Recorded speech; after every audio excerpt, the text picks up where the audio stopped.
What's going on? It's your boy Chief Exec, man. Got another crazy story for y'all. Yo, was MC Hammer really the most feared MC in the game in rap? I don't know, man. We about to check it out. It's another good one. Like I said, it's your boy Chief Exec. Like for y'all to like, subscribe, comment. Yeah. Let's get this rolling, man. Let's see what this story about, man. I'm ready.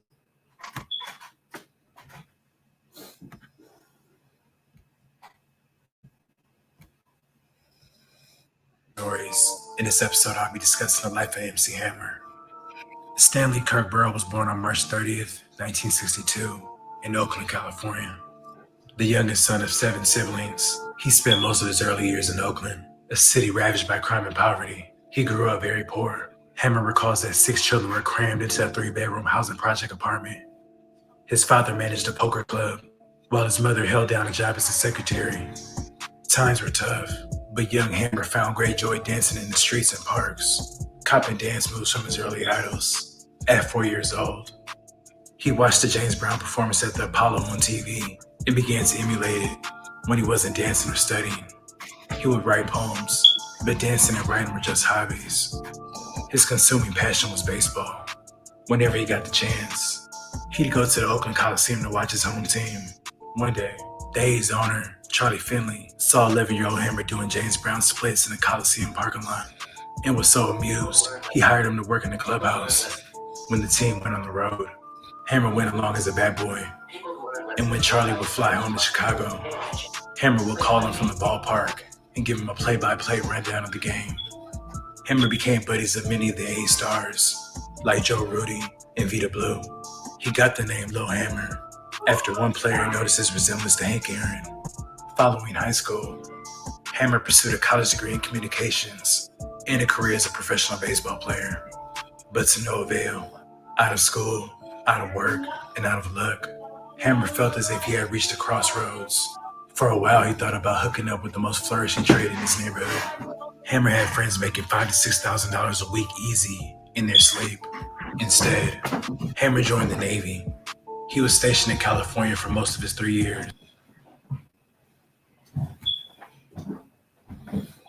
Yo, shout out to MC Hammer, man. Matter of fact, shout out to all the greatest that ever did it. MC Hammer. The list can go on. You know what I'm saying? James Brown, Prince. All the greatest that ever done it.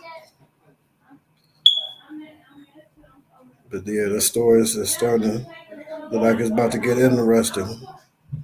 Let's see what they talking about. Though he did spend 6 months in Japan. After leaving the service, he found a different type of discipline through the church, studying the Bible intensely 6 days a week, and forming a religious rap duo called the Holy Ghost Boys. Religious rap might seem to have limited commercial appeal, but Hammer talked 2 record companies into taking a chance on producing the Holy Ghost Boys album, but he and his partner went their separate ways. I should have known that MC Hammer was really into gospel music, because when you actually listen to his music, you can actually hear it in his music. That's what's up. I grew up on gospel music as well too. That's what's up. All right, let's get this going. Ways before the project could be completed. Backed by a pair of $20,000 investments from Mike Davis and Dwayne Murphy, MC Hammer formed his own label called Busted Records. He put together a female dance group called Oaktown 357. Rehearsal sessions were vigorous. Hammer allegedly drilled the group with boot camp intensity and military training. Rehearsals were held 7 days a week, sometimes for 14 hours at a time. In 1988, Hammer's buzz in the streets led to a meeting at Capitol Records headquarters in Los Angeles. With his music, dancing, and savvy business sense, Hammer convinced Capitol that he was the man who could lead the company into the booming rap music market. Hammer left the meeting and returned to Oakland with a multi-album deal and a $750,000 advance. Capitol Records did not have to wait long for proof that they made the right decision. His reworked album titled Let's Get It Started climbed the sales of more than 1.5 million records. Touring and appearing at hip-hop shows around the nation didn't keep Hammer from working on his next album, titled Please Hammer Don't Hurt Me. He predicted to Capitol that the album would break all rap music sales, and his prediction proved to be true. Backed by a unique marketing campaign, which included sending cassettes to 100,000 children, along with personalized letters, arguing them to request Hammer's music on MTV. His smash single, You Can't Touch This, had already sold more than 5 million copies by the mid-90s, easily surpassing the record formerly held by the Beastie Boys. The song also became the theme song for the Detroit Pistons basketball team during and after their second NBA championship campaign in 1990. At this point, MC Hammer was on top of the world, but in the midst of all the frenzy, there was and still is a vast gulf between what hip-hop knows about MC Hammer and what mainstream pop culture thinks it knows about MC Hammer, because he spent the early 90s shuffling from side to side in genie pants at the top of the charts and filling commercial breaks from sneakers and Taco Bell.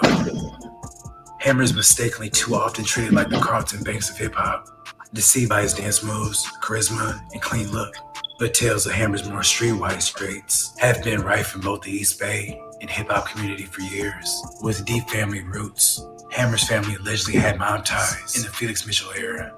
Felix Mitchell was an infamous drug lord from Oakland and leader of the 6ix9ine mob criminal organization, which operated throughout California and the Midwest. While never glorifying violence, Hammer and his brother were affiliated with the most powerful street dudes in Oakland and were heavily connected. Growing up, Hammer was from the High Street Bank Boys, who were more than notorious in their section. Their turf stretched down High Street, a barren thoroughfare in the heart of East Oakland. Just a block away from Hammer's childhood home, is scarred with vacant boarded-up storefronts. This part of town is infested with crime and chaos, gang fights, shootings, sideshows, and homicides. In the late 80s, when Hammer finally got on, he put his entire hood on with him. As Hammer was climbing the ladder of success and raking in the... Yo, he put his whole hood on? Yo, that's some real nigga shit right there. Yeah, MC Hammer was definitely doing his thing back then.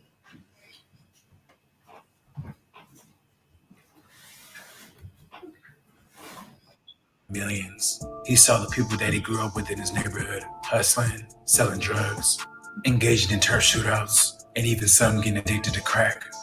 In an attempt to keep them from returning to jail, Hammer put his whole hood on payroll, paying each person $40 to $50K a year. His actions by default became a full-scale prisoner work program. When Hammer would move around, he had an army with him, mobbing with at least 100 people deep at all times. His entourage consisted of hitters, drug dealers, relatives, and dancers, which initially included his clique from High Street. Expanded to Hammer putting on people from San Francisco, Detroit, LA. Oh yeah, he was definitely putting a lot of niggas on in the game, man. Yeah, he was definitely putting a lot of niggas on his territory. I mean, his block. I mean, yeah, he was definitely putting niggas on. New York, and down south, Hammer wanted to use his platform the best he could to uplift his people. During the height of his success, MC Hammer began receiving shots from various rappers around the industry, unaware of his background and fooled by his dancing in genie pants, along with his positive music. Many rappers who watched Hammer on TV thought he was soft and would openly diss him, but MC Hammer was ruthless in protecting his reputation. Disrespecting Hammer potentially meant putting your well-being in jeopardy. He grew up fighting and boxing in East Oakland.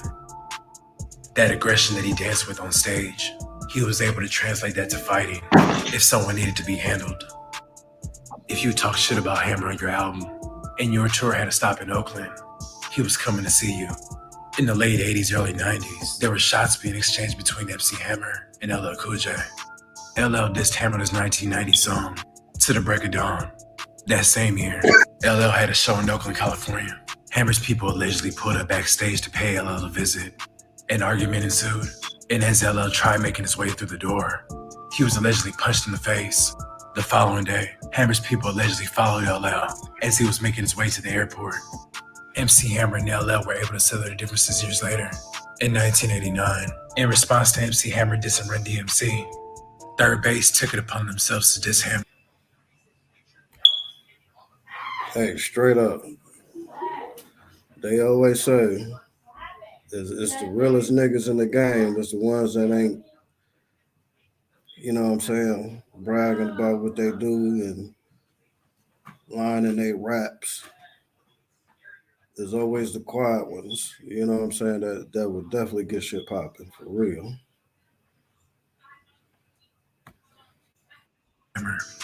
In their song The Cactus, the lyric in question was, "The cactus turned Hammer's mother out," which was apparently a play on the title of Third Base's The Cactus album, and Hammer's record from the same year, Turned His Mother Out. But Hammer took it as a diss toward his mother. While Third Base was on their press run and toured to promote their album, they had to make a stop in Los Angeles. While in the air, and before the group even landed, a call was placed to the president of Def Jam, from which was allegedly MC Hammer's brother, informing her that they would be dead once they got to California. MC's search claims a $50,000 hit was confirmed by fellow Def Jam artist Eric B., and was allegedly supposed to be carried out by the Rolling 60 Crips, the largest Black American gang in LA. Russell Simmons had to place a call in an attempt to protect his artist. Barefoot Pookie was assigned to be next to MC's search at Third Base at all times and for the duration of their stay. The next day, MC Search decided to hit the Beverly Center to take his girlfriend shopping at Louis Vuitton. Pookie greenlighted the trip and said he'd go along. Upon coming off the escalator, Search began to sign autographs. After periodically lifting his head, he noticed several men making their way towards him. Once they got within striking distance, Pookie allegedly intervened and stopped them from harming Search. The following day, I'm Nick Nimmin, and I'm a StreamYard user. For the last 6 years, I've been live streaming consistently to YouTube and Facebook and everywhere else on the internet that would have me. And during that time, I've had the opportunity. During the giveaway for a radio station, MC Search felt the need to call Hammer a bitch live on air, at which time Search got everything off his chest and challenged Hammer to meet face to face. A few minutes later, another call came through from a man identifying himself as a Rolling 60 Crip and declaring that he was about to kill Third Base. At which point, MC Search and Third Base evacuated the radio station. Allegedly, as they were driving off, a carload of Crips pointed semi-automatic weapons at them. Third Base was able to finish their press run effectively by disguising themselves for the remainder of their time until they left California. Yeah, Third Base, man. Hey, you talking that shit, man. Talking that shit too. You don't know what these niggas going through and what they doing out here in the streets of real life. It's a rap game. Rap game is different from the streets. Over 20 years later, MC Search is apparently still shook up over the incident. He admits having to attend counseling therapy 3 times a week for his PTSD. Hammer addressed the alleged $50,000 hit and said MC Search's claims were ridiculous. In 1992, Ice Cube dropped his single, Truth to the Game. The song was a condemnation of Uncle Toms who sell out themselves to... Now my boy Ice Cube. Man, that's one of my favorite rappers growing up. Ice Cube. Come on, Ice Cube. Matter of fact, shout out to Ice Cube. One of my favorite rappers growing up, for sure. White audiences. Many believe this record was aimed directly at MC Hammer, who had a crossover audience. In the video, a scene in a photo studio shows a rapper, apparently intended to be MC Hammer, in street clothing, who later changes in a red sequin outfit, symbolizing his transition into mainstream pop music. MC Hammer heard the record and took it personally. One afternoon, MC Hammer and his entourage were chilling in a room at the Sheraton Universal Hotel in Los Angeles. They were just hanging out when suddenly Hammer receives a phone call and got word that Ice Cube was at the Roscoe's Chicken and Waffles in Hollywood. Hammer allegedly told the person on the phone to stall Ice Cube out. Hammer got off the phone and told everyone in the room to hurry up and let's roll. They rushed down to their cars and zoomed down the 101 freeway, turning a 10-minute drive into 5. When they arrived at Roscoe's, Hammer and his crew posted up in front of the restaurant and waited. As Ice Cube leaves the restaurant, Hammer immediately steps to him and addresses him about the video he shot. He expressed to Cube that he didn't appreciate being portrayed in that fashion. In the video, they had a man who was supposed to be Hammer getting duct tape, tied up, and thrown in the trunk. Ice Cube responded that he didn't even mean it like that. But MC Hammer said that he wasn't going for it and told him to never let it happen again. Ice Cube allegedly responded with, "No, sir, it'll never happen again." Shortly Ice Cube was scared of the motherfucker. Talking all that shit. That's what I'm saying. Running your mouth to the wrong niggas just because he don't rap about that lifestyle don't mean they ain't in them. For real. after that incident, Ice Cube wrote a formal apology statement to Hammer in the Source magazine. Later on that same year, Redman made the mistake of dissing Hammer during an interlude on his What The album, titled Funky Uncles. His lyrics said, "Everybody yelling Hammer time. He ain't shit, mama ain't shit, daddy ain't shit, nobody shit." Redman claimed that he was subsequently chased out of Oakland by Hammer affiliates. This was at the time Redman was traveling with EPMD. At the event, Redman began to notice Hammer affiliates closing in from all sides. Nearly boxed in, he had to quickly flee. In 1994, during a BET Rap City interview, Hammer referred to Redman as Damn, they had Redman boxed in. Oh yeah, they was ready for that work. Boy, Redman, hey, they was about to give you the business that day. Shout out to my nigga Redman too. It was one of my favorite growing up as well too. a punk, and described how he had a chick nigga Tribe Called Quest. And in 1995, Redman and MC Hammer met face to face on the set for the final episode of Yo MTV Raps. Hammer approached Redman and reportedly said, "Hey Red, I know you young, but I'll let nobody talk about my mom." Redman later admitted that his response to Hammer was, "Yes, sir." Hammer is no stranger to experiencing street shit, but sometimes it finds you, even when you're not looking for it. Let's rewind to June 23rd, 1992. Hammer was in Albuquerque, New Mexico, participating in a charity softball game. After, they had a barbecue for the local kids and firefighters at Roosevelt Park. While people were enjoying themselves, a male rides by the park and threatens to spray the whole barbecue with bullets.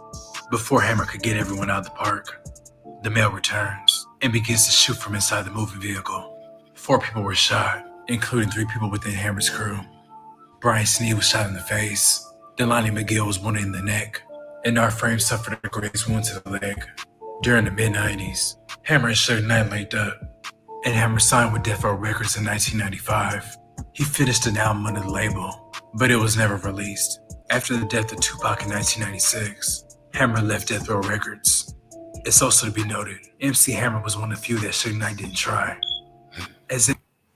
Yeah, even Suge Knight know not to try him. He was smart enough to do all. Suge Knight wasn't no dummy. He know who to fuck with and he know who not to fuck with. He knew MC Hammer was definitely not one of those niggas to play games with. Shout out to Suge Knight. MC Hammer was able to part ways with ease. Although MC Hammer is certified in the streets, back at his peak era in the 90s, he never promoted or glorified that lifestyle because he always wanted to make sure he was a good influence to the kids. MC Hammer is considered one of the forefathers, pioneers, and innovators of pop rap. Hammer has influenced more than just the music industry. He has changed pop culture, catchphrases, slang, producing, the clothing industry, and the writing of lyrics.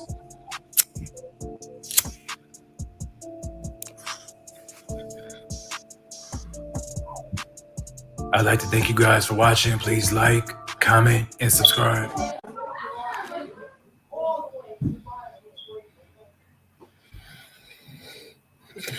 Yeah, that was definitely a good one, man. I used to hear wild stories about MC Hammer, but never really thought nothing of it. But it's definitely brings some light to it. But yes, that's your boy Chief Exec.